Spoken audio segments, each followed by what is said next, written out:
Un cri déchire la nuit parisienne.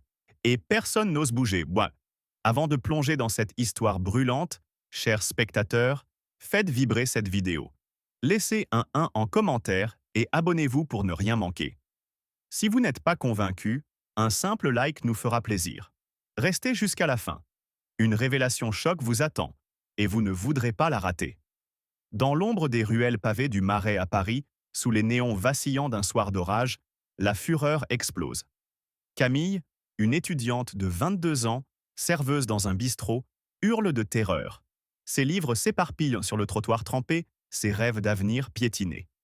Antoine, un dealer de 35 ans, ivre de rage, l'empoigne par les cheveux, ses insultes claquant comme des coups de fouet. Elle a, sans le vouloir, fait capoter une transaction juteuse en renversant un coursier, provoquant une descente de police qui a vidé ses poches et emprisonné son acolyte. Ce soir, il veut la briser, exhibant sa cruauté pour asseoir sa domination.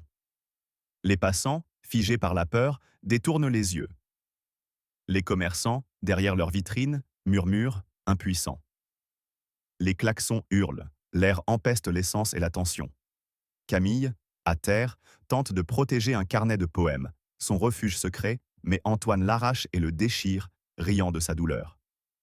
Soudain, un grondement de tonnerre éclate, et un SDF, témoin discret, jette une bouteille vide vers Antoine, défiant son règne de terreur.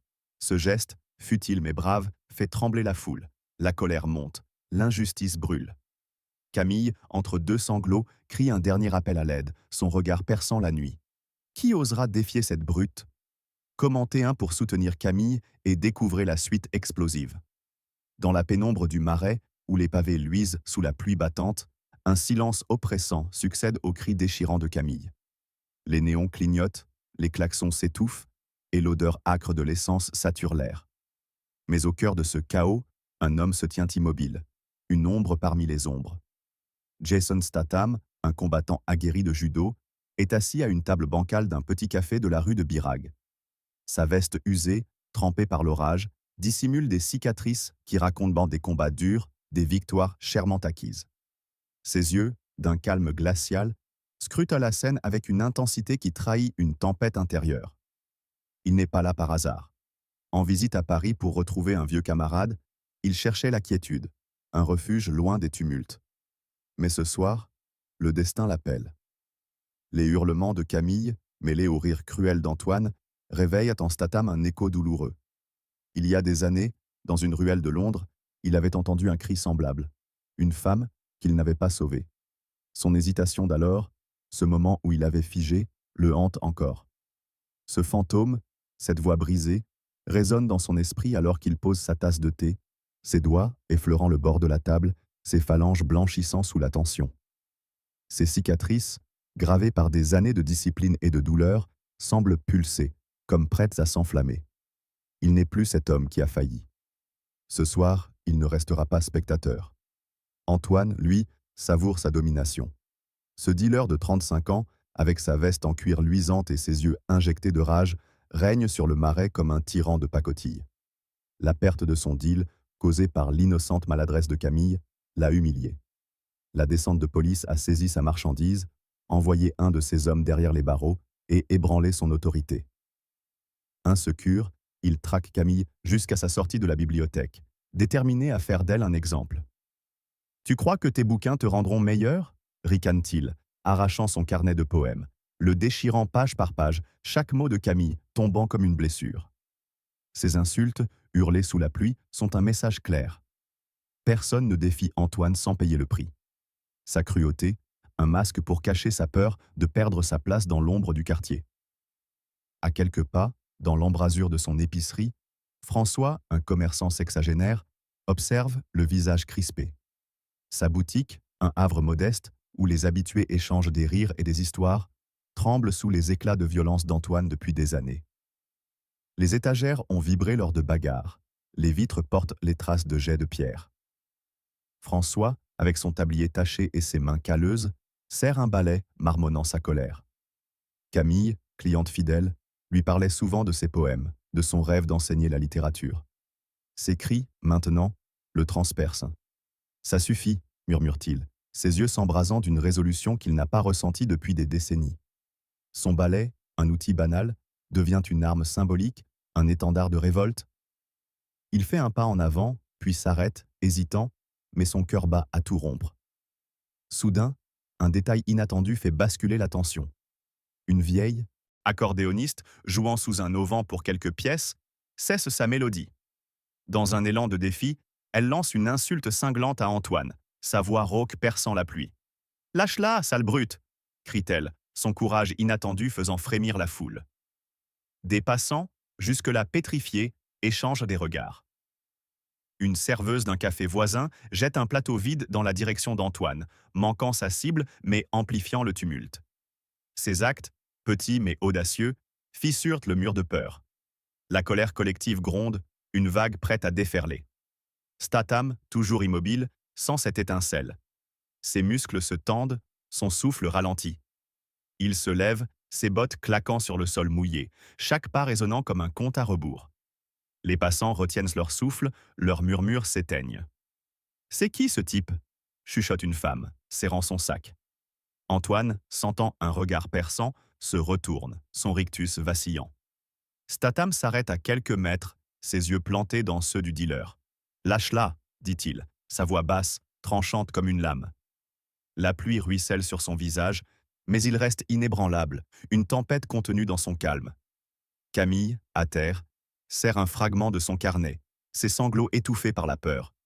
Ses poèmes, sa voix, sont piétinés, mais son regard croise celui de Statham, une lueur d'espoir perçant sa détresse. Antoine, déstabilisé, ricane nerveusement. « Un héros, hein ?» lance-t-il, sa voix tremblante.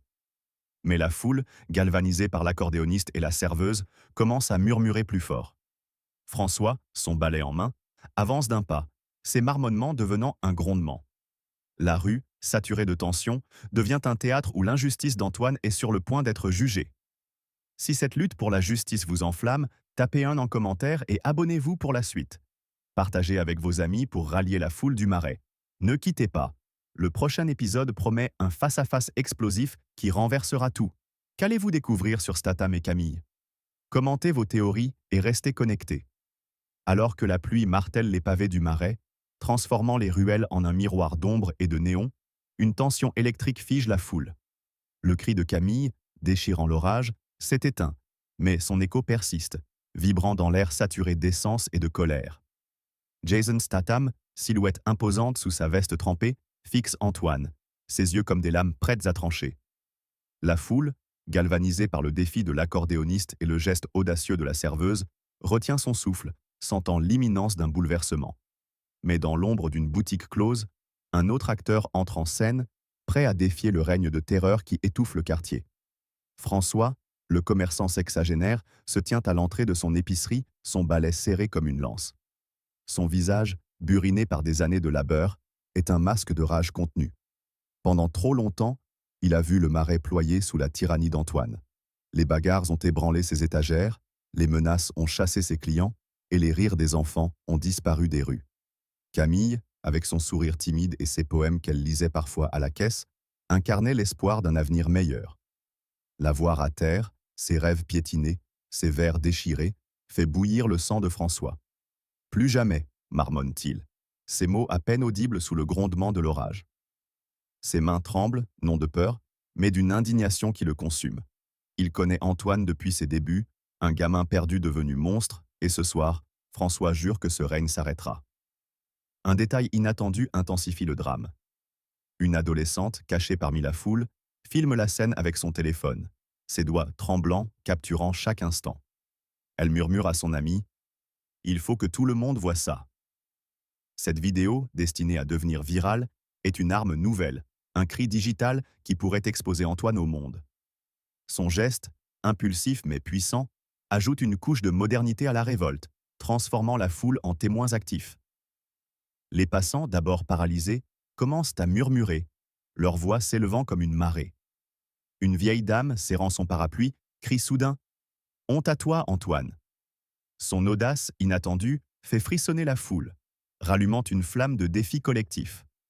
François, inspiré par ses éclats de courage, fait un pas de plus. Son balai, un symbole dérisoire, devient une bannière de résistance. Il se souvient des nuits où il fermait tôt, craignant les hommes d'Antoine. Il pense à Camille, à ses poèmes qui parlèrent de liberté, à ses rêves d'enseigner dans une école loin de ses rues. Ses cris, maintenant, sont un appel qu'il ne peut ignorer. J'en ai assez, grogne-t-il, sa voix plus forte, portée par le vent. Il avance, ses chaussures claquant sur les pavés mouillés, ses yeux fixés sur Antoine. La foule, sentant ce changement, se resserre, leur murmure devenant un grondement. Regardez, François, chuchote un marchand, son étal oublié. Il va le faire. Antoine, toujours agrippé à Camille, sent le vent tourner.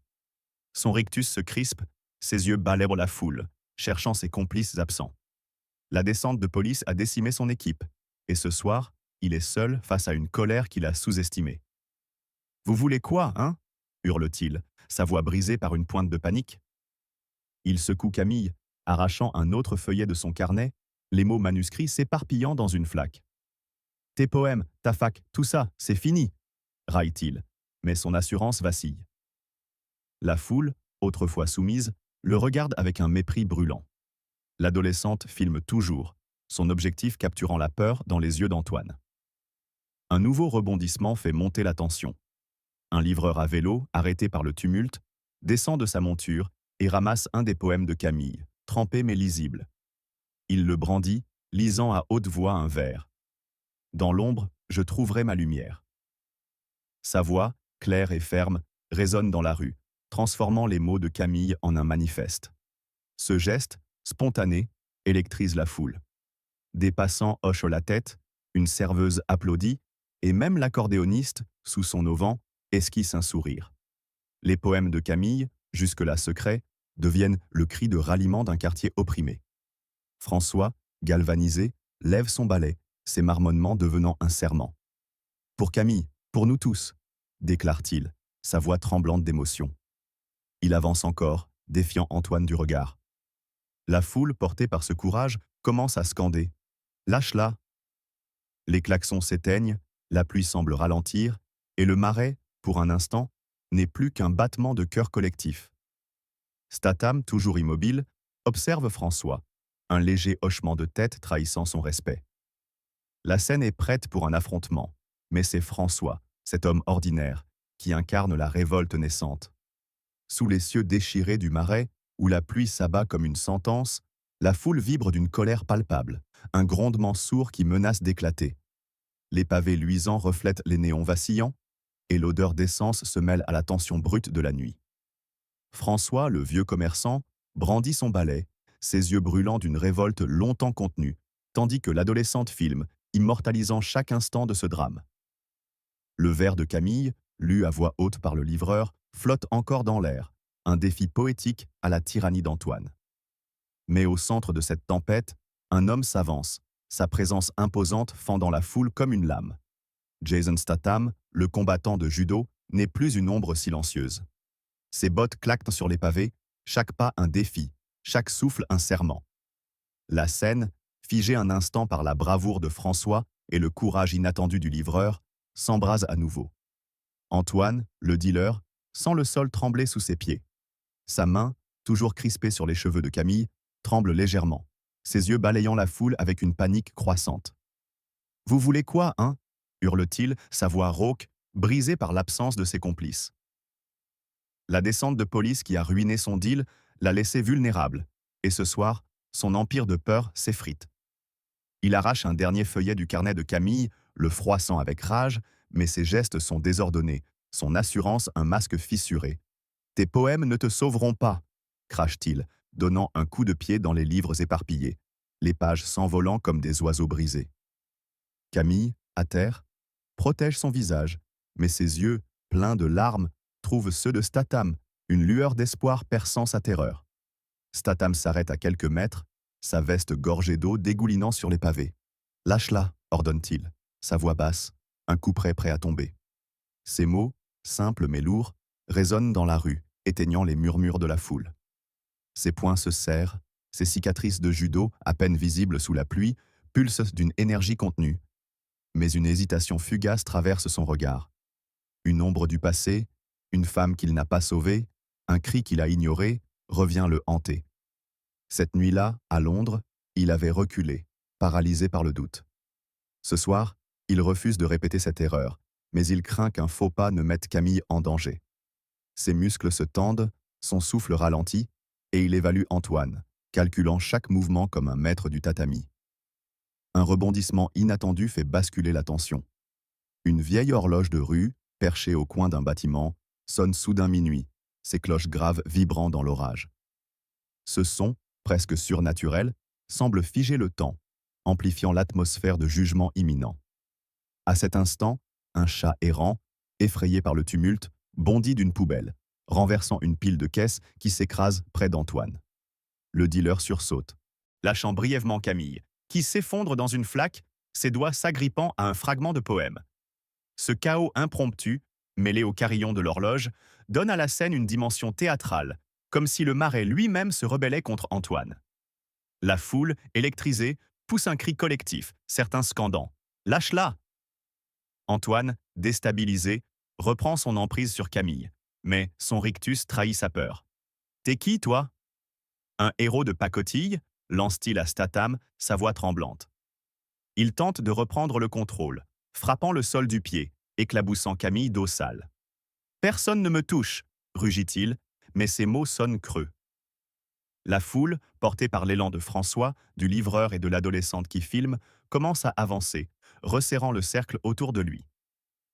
Une serveuse, celle qui avait jeté son plateau, ramasse un tesson de bouteille, ses yeux brillants de défi. L'accordéoniste, sous son auvent, entame une mélodie discordante, comme un chant de guerre. Statham, immobile, absorbe cette énergie collective. Son hésitation s'efface, remplacée par une détermination froide. Il fait un pas de plus, ses yeux verrouillés sur Antoine. « Dernière chance !» dit-il, sa voix un murmure mortel, porté par le vent. Ses poings, prêts à frapper, scintillent sous la pluie, ses cicatrices racontant une histoire de combat gagné. Camille, malgré sa douleur, murmure un vers de son poème, à peine audible, « Ma lumière brûlera ». Ces mots, fragiles mais puissants, atteignent Statham, rallumant une flamme en lui. La foule, sentant l'imminence d'un affrontement, retient son souffle. François, son balai levé, fixe Antoine, prêt à agir. L'horloge s'arrête, la pluie ralentit, et le marais devient un tribunal où la justice s'apprête à frapper. Sentant l'imminence d'un affrontement, retient son souffle. François, son balai levé, fixe Antoine, prêt à agir. L'horloge s'arrête, la pluie ralentit, et le marais devient un tribunal où la justice s'apprête à frapper. Alors que l'horloge du marais résonne encore de ses dernières notes, un silence oppressant s'abat sur la ruelle, brisé seulement par le martèlement de la pluie et les halètements d'Antoine. Les pavés, luisants sous les néons vacillants, semblent vibrer d'une colère collective, un tribunal improvisé où la foule, autrefois soumise, se dresse comme un juge implacable. Jason Statham, sa silhouette massive encadrée par l'orage, fixe Antoine, sa voix basse et tranchante encore suspendue dans l'air. Dernière chance. Camille, à terre, serre un fragment de son poème, ses mots brisés devenant un étendard de résistance. Mais dans ce chaos, un autre acteur s'avance, porté par une indignation qui fait trembler les fondations même du quartier. François, le vieux commerçant, n'est plus un simple spectateur. Son balai, brandi comme une arme, incarne la révolte d'un homme ordinaire poussé à bout par des années d'injustice. François, les cheveux collés par la pluie, sent une fureur qu'il n'a pas connue depuis des décennies. Son épicerie, un refuge pour les âmes du marais, a trop souvent tremblé sous les violences d'Antoine. Les cris des passants, les vitres brisées, les enfants effrayés, tout cela a gravé une cicatrice dans son cœur. Camille, avec ses poèmes et ses rêves d'enseigner, était une lueur d'espoir dans ce quartier asphyxié par la peur. La voir humiliée, ses vers piétinés, ses livres noyés dans les flaques, est une insulte à tout ce qu'il chérit. « Assez !» gronde-t-il, sa voix perçant l'orage, plus forte qu'il ne l'aurait cru. Son balai tremble dans ses mains, non de faiblesse, mais d'une rage qui le consume. Il avance, ses pas lourds claquant sur les pavés, défiant Antoine avec une audace qui électrise la foule. Un événement inattendu fait monter la tension d'un cran. Une lumière vacillante éclaire soudain la rue. Un projecteur de cinéma, installé pour un tournage nocturne à quelques rues de là, s'allume par erreur, baignant la scène d'une lueur crue. Cette illumination presque divine expose Antoine sous un jour impitoyable, révélant la sueur et la peur sur son visage. La foule, saisie par cet éclat, pousse un cri collectif, comme si le marais lui-même dénonçait le dealer. Une vieille marchande, jusque-là silencieuse, lance une pomme pourrie vers Antoine, le fruit s'écrasant à ses pieds dans une éclaboussure. Ce geste, trivial mais chargé de mépris, galvanise les autres. L'adolescente, toujours en train de filmer, zoome sur Antoine, capturant sa déchéance pour le monde entier. « Il est fini », murmure-t-elle, sa voix tremblante d'excitation.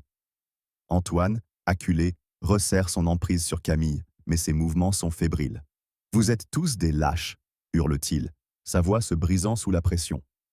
Il donne un coup de pied dans un livre de Camille, l'envoyant valser dans une flaque, mais ce geste désespéré ne fait qu'attiser la colère de la foule. Ses complices, absents depuis la descente de police, le laissent seul face à un raz-de-marée de défiance.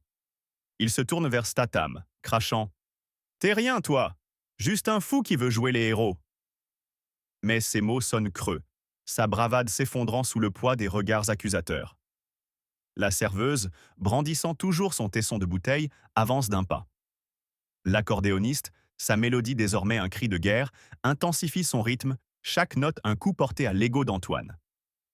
François, au cœur de ce tumulte, devient le catalyseur de la révolte. « Pour Camille ? Pour le marais ?» clame-t-il, levant son balai comme un étendard. La foule, portée par sa ferveur, scande « Lâche-la ! Lâche-la !» Les passants, jusque-là pétrifiés, se rapprochent, leurs murmures devenant des cris. Une jeune mère, serrant son enfant, hurle « Tu ne nous fais plus peur !» Ce soulèvement, nourri par des années de frustration, transforme la rue en un champ de bataille morale. Statham, observant François, sent une admiration inattendue. Cet homme, sans entraînement ni armes, incarne une bravoure brute, celle d'un quartier qui refuse de plier. Un nouveau détail dramatique intensifie la scène. Un corbeau, dérangé par le projecteur, s'envole d'un toit et frôle Antoine, son cri strident ajoutant une note surnaturelle au chaos. Ce présage, ancré dans l'imaginaire français où les corbeaux symbolisent le jugement, fait frissonner la foule. Antoine, superstitieux, recule d'un pas, son emprise sur Camille faiblissant. Camille, saisissant l'instant, murmure un autre vers. L'ombre s'efface devant la lumière. Ces mots, portés par le vent, atteignent François, qui redouble d'ardeur, son balai prêt à frapper. Statham, immobile, ajuste sa posture, ses poings serrés, prêt à intervenir. La pluie ralentit, les néons clignotent et le marais, théâtre de cette révolte, attend le verdict. La pluie, devenue un rideau d'acier, s'abat sur les pavés du marais, transformant la ruelle en un théâtre de fureur où chaque goutte semble crier justice.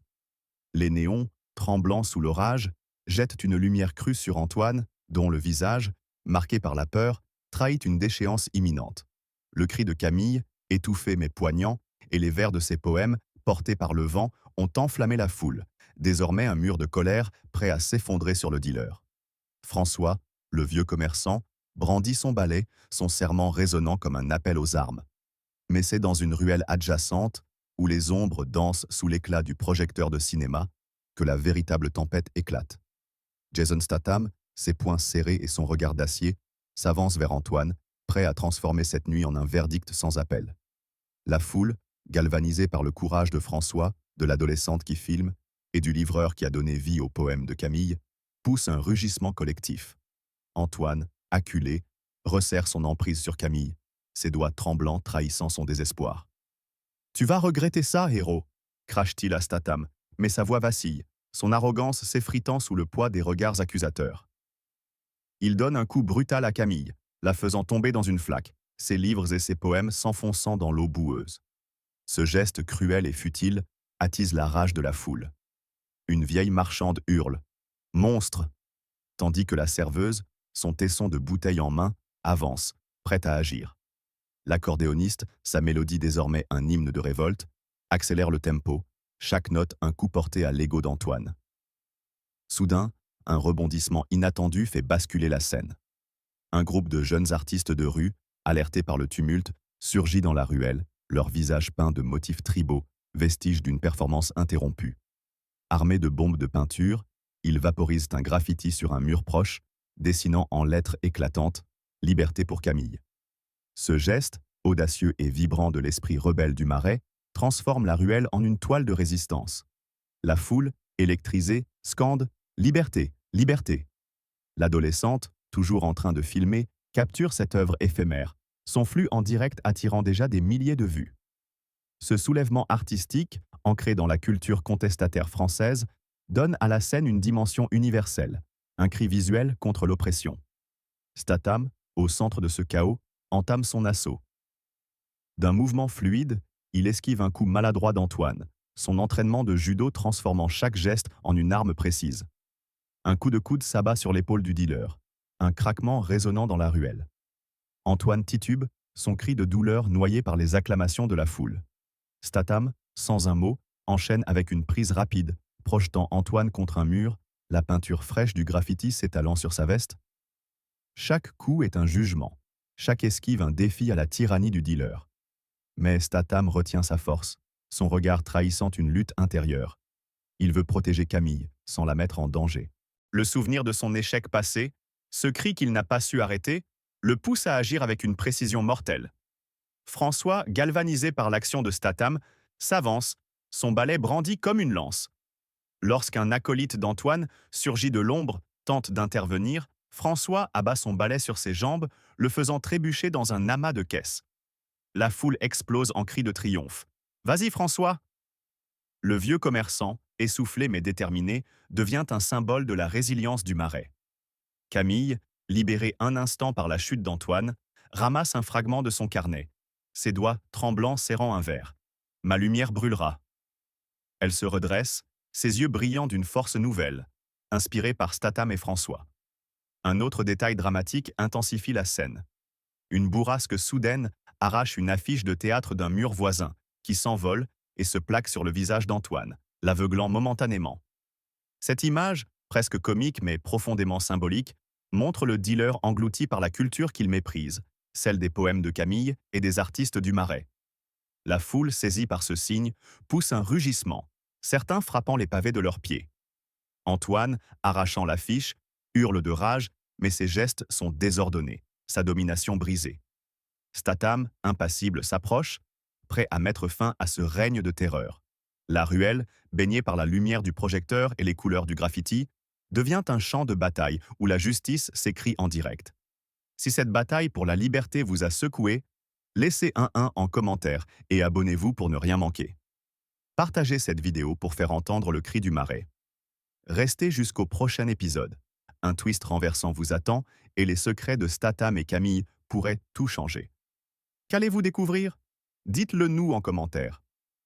Alors que les échos du combat résonnent encore dans la ruelle du Marais, l'orage s'apaise, laissant place à un silence chargé de victoire et de colère inassouvie. Les pavés, luisants de pluie, reflètent dans le graffiti éclatant des artistes de rue, clamant « Liberté pour Camille », tandis que l'affiche de théâtre, arrachée du visage d'Antoine, gît dans une flaque, symbole de sa déchéance. Jason Statham, sa veste trempée collant à son corps sculpté par le judo, se tient au-dessus d'Antoine, à terre, le souffle court, son arrogance pulvérisée. Camille, libérée, serre un fragment de son carnet de poèmes, ses yeux brillants d'une détermination nouvelle. François, son balai toujours en main, incarne la révolte d'un quartier qui refuse de plier. Mais dans l'ombre des néons, une transformation plus profonde s'amorce, un soulèvement qui transcende cette nuit de fureur. La foule, encore frémissante d'indignation, entoure la scène, leurs cris de triomphe mêlés de larmes de rage. Antoine, les genoux écorchés sur les pavés, tente de se relever, son regard fuyant la lumière crue du projecteur de cinéma qui expose sa honte.